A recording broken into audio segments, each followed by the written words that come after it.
এই প্রশ্নটাই আমার কাছে মনে হয় আমার জীবনের সাথে মানানসই না।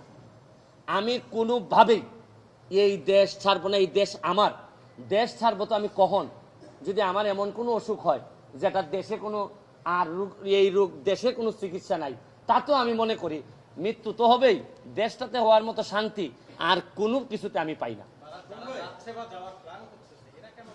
এরা যারা যাচ্ছে বা যাওয়ার প্ল্যান করতেছে তাদের তো অনেক কারণ থাকতে পারে, তবে আমি মনে করি, মনে রাখবেন, প্রকৃত আদর্শের একটা মানুষ কোনোদিন তার আদর্শের মানুষকে এই বিপদে রেখে, ক্রাইসিস মোমেন্টে রেখে যাইতে পারে না। যারা যায় এরা কোনোদিনই কারো লোক ছিল না। এরা একমাত্র এদের ছাড়া কোনো চিন্তা এরা কোনোদিন করে নাই।